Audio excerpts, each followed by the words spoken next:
جو ہم کو کتے کا بچہ بولے ان کو بتانا کہ ہمارے پیروں کے نیچے کون سے کتنے کتے آئیں گے. دیکھو انشاءاللہ تعالی ہم جب پولنگ کو نکلیں گے تو کامیاب کریں گے انشاءاللہ تعالی اپنے امیدوار کو.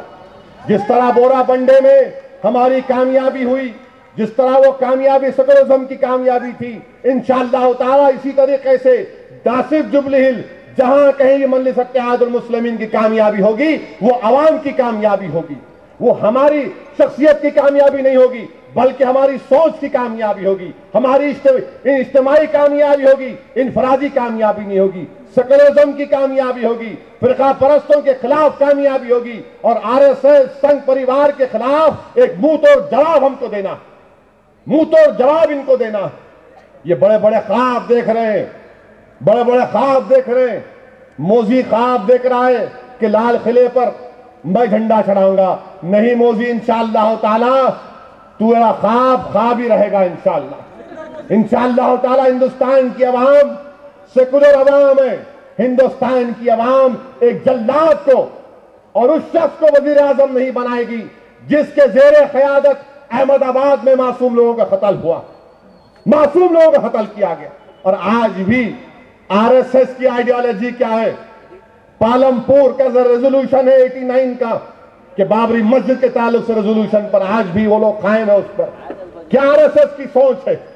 اور یہ تمام کے تمام ملک کو تباہ اور کمزور کرنے پہ تلے ہوئے ہیں. مجلس اگر بی جے پی تیلگو دیشم کی مخالفت کر رہی ہے تو ہرگز کانگریس والوں اس کا مطلب مت نکالو کہ ہم تمہاری تائید کی بات کر رہے ہیں. نہیں, ہم اپنی بات کر رہے ہیں. ہم اگر بی جے پی کے خلاف ہیں تو ہمارے کو حق بنتا ان کے خلاف ہونے کا. تیلگو دیشم کے ہم خلاف ہیں تو ہم کو حق بنتا, اور ہم میں اتنی طاقت اللہ نے دی ہے کہ انشاءاللہ تعالی ہم تیلگو دیشم اور بی جے پی کو روکیں گے.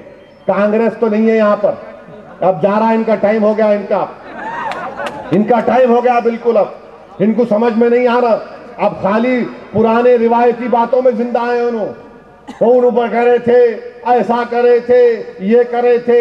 ارے میرے بھائی یاد رکھو, میں بھی مرحوم قائد کا بیٹا ہوں. اگر میں بھی بولا کہ میں سالار کے جیسا ہوں تو لوگ آپ بولتے اچھا دیکھو, ان کو دیکھو اور ان کو دیکھو. کوئی یہ نہیں کہہ سکتا نا میرا باپ ایسے تھے, والد ایسے تھے, میں ایسا. ارے نہیں میرے بھائی, وہ والد اس لیے تھے, وہ مقام ان کو اس لیے ملا کیونکہ ان کی محنت میں اخلاص تھا, دن رات ایک کر کے محنت کی. میں ان کی طرح نہیں بن سکتا, اور اگر کوئی یہ کہے گا کہ نہیں میں اپنی ان کی طرح بن جاؤں گا, نہیں بن سکتے. وہ آسمان ہے تو میں زمین ہوں, وہ آسمان ہے تو میں زمین ہوں. اگر میں زندگی بھر محنت کروں گا, جستجو کروں گا, اور اللہ کا کرم اور فضل رہے گا تو لوگ بول سکتے ہیں کہ ہاں وہ بڑے آدمی کا انہیں تھوڑا قابل بیٹا نکلا. مگر اگر کوئی بولے گا نہیں میرے دادا تھے, میرے نانا تھے, میرے پپا تھے, میرے بھائی, وہ زمانہ گیا. لوگ یہ بول رہے تم کیا ہے بتاؤ, کیا تم میں قابلیت ہے, کیا تم میں فن ہے, کیا تم میں جستجو کا جذبہ ہے, کیا تم میں اللہ کا خوف ہے, کیا تم کام کرنا چاہتے ہو. یہ چیزیں عوام دیکھ رہی ہے. اس لیے نوجوانوں میں تم کو دعوت دے رہا ہوں, تم آؤ جماعت میں شامل ہو, کوئی تم کو روکے گا نہیں. تم آؤ, جماعت کی لیڈرشپ تم لو, تم اس جماعت کو لے کے آگے بڑھو. ہم کب تک زندہ رہیں گے, کسی کی زندگی کا بھروسہ نہیں ہے. کوئی یہ نہیں کہہ سکتا کہ 44 سال کا نوجوان زندہ رہے گا یا پھر 70 سال کا ضعیف زندہ رہے گا. یہ تو اللہ کے ہاتھ میں, جب حکم ہوا جانا ہے, مگر اس سوچ کو زندہ رکھو. میں بار بار کہہ رہا ہوں کہ یہ جماعت کو زندہ رکھو, اس جماعت کو مضبوط کرو. یہ جماعت ہماری اور تمہاری امانت ہے, اور ہمارا کام یہ ہے کہ اس امانت کو آنے والی نسلوں تک منتقل کرو. بتاؤ, کوئی نہیں ہے پوچھنے والا ہندوستان میں, کوئی آواز اٹھا سکتا ہے مظفر نگر کے مظلوموں کے بارے میں؟ کم سے کم حیدرآباد سے تمام تنظیمیں نکل کر کام کی, تمام تنظیمیں. ہو سکتا ہے کہ ان تنظیموں سے ہمارا کوئی تعلق نہیں ہوگا, مگر سب سے زیادہ کام ریلیف کا کس نے کیا؟ حیدرآباد کے لوگوں نے کیا. ہندوستان میں بہت سی تنظیمیں ہیں, مظفر نگر کے لوگوں نے محنت کی, اس کے بعد حیدرآباد کا نمبر. گجرات میں گڑبڑ ہوئی, سب سے پہلے ہمارا نمبر. آسام میں گڑبڑ ہوئی, 4 لاکھ لوگوں کو بے گھر کر دیا گیا, سب سے پہلے ہم وہاں پر گئے. ڈاکٹروں کو لے کر گئے, اور ایسے علاقوں میں گئے جہاں پر پولیس آسام کی کہہ دی کہ آپ نہیں جا سکتے, اگر آپ جائیں گے تو ہم ذمہ دار نہیں ہیں. وہاں بھی جا کے کام.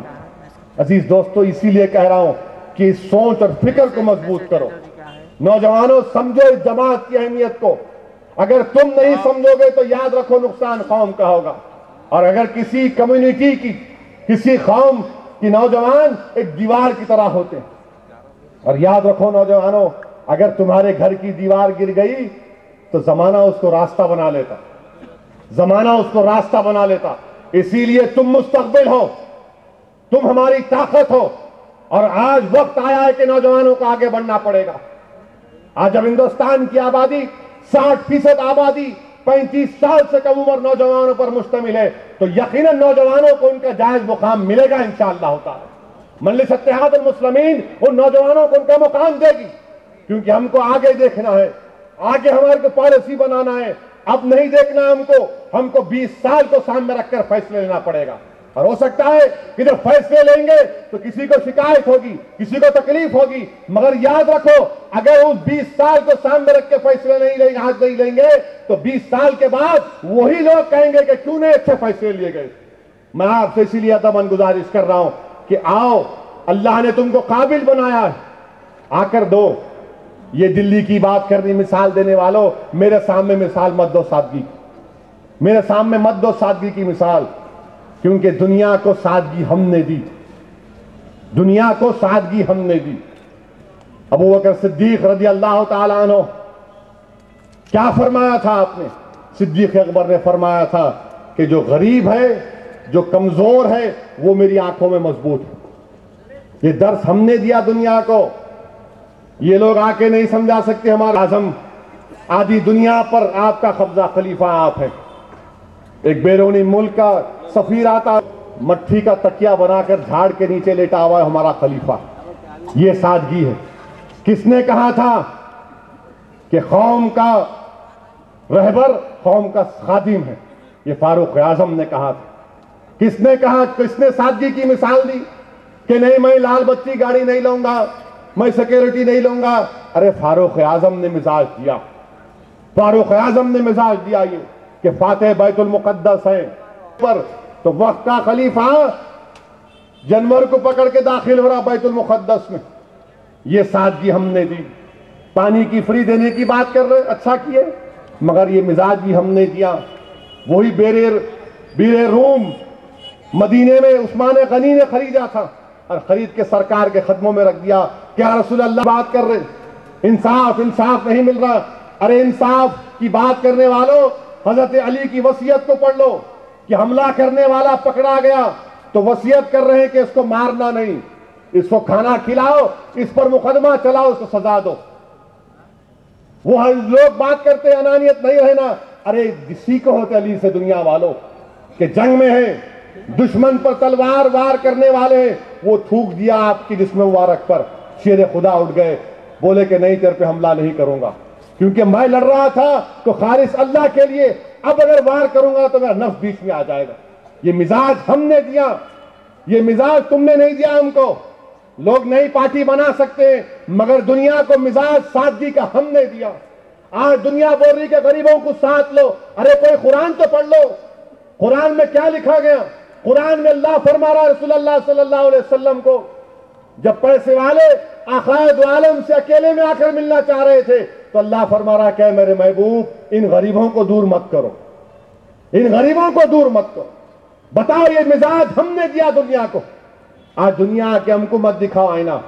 ہاں غلطی ہم میں ہے کہ ہم نے اپنے منصب کو بھلا دیا. ہم نے اپنے تمام اسلاف کی قربانیوں کو ناز کرنے والے ہمارے ہیرو ہیں. ہمارے ہیرو امام حسین نہیں. ارے امام حسین ہمارے ہیرو, علماء ہمارے ہیرو ہیں, ولی اللہ ہمارے ہیرو ہیں. یہ گندے نجیس یہ کہاں کیا ہے, کدھر سے پیدا ہوئے, کیا ہوئے نہیں معلوم. ان کی فکر مت کرو آپ, یہ سب جانے والے ہیں, ان سب زمین کی غذا بننے والے ایک نہ ایک دن. یہ ان کے بڑے بڑے تیور, یہ بڑا غرور, یہ سب ختم ہونے والا ہے انشاءاللہ تعالی. میری آپ سے گزارش ہے کہ جماعت کو مضبوط کریے. جبلی ہلز کے جتنے پولنگ سٹیشن ہیں وہاں پر ابتدائی بنائیے. بہت سے پولنگ سٹیشنوں پر ابتدائی بنانا ہے. مجلس کی برانچ بنائیے. لوگوں کو ترغیب دیجیے ابھی سے. SMS کیمپین سٹارٹ کرو. یوٹیوب پہ جاؤ, یوٹیوب پہ کتنا کرے سنگ پریوار والے, اکبرالدین اویسی کی تقریر کو یوٹیوب پہ اتنا ڈالے یوٹیوب بھی میرے کو معلوم ہوگا. نہیں تو نہیں یوٹیوب میں ذرا کیا ہے جی یوٹیوب ادھر یہ یوٹیوب ہے. فیس بک پہ جاؤ, کیمپین سٹارٹ کرو, آپ سوشل میڈیا کا استعمال کرو, ترغیب دو ایک دوسرے کو کہ بھائی نکل کے ووٹ ڈالنا ہے, ناموں کا اندراج کراؤ, پولنگ پرسنٹیج میں اضافہ کرو, تاکہ ہم لوگ ابھی سے شروع کریں گے مہم. دیکھو کیسا موزی تیاری کر رہا, موزی کیسی تیاری کر رہا, ہر وقت کچھ نہ کچھ نئی تماشے کر رہا ہے. اور لوگ اگر نہیں سمجھیں گے دشمن کی چال کو تو خدا نہ خواستہ ہم کو تکلیف ہوگی. اسی لیے عزیز دوستو, متحد رہیے, سب کو ساتھ لے کر ہم کو آگے بڑھنا ہے. اور انشاءاللہ تعالی مجھے اللہ کی ذات پر پورا بھروسہ ہے کہ ضرور اللہ سبحانہ و تعالی اپنے فضل اور کرم سے ہم کو ہر جگہ پر اللہ کامیاب کرے گا. وآخر الدعوانا الحمدللہ.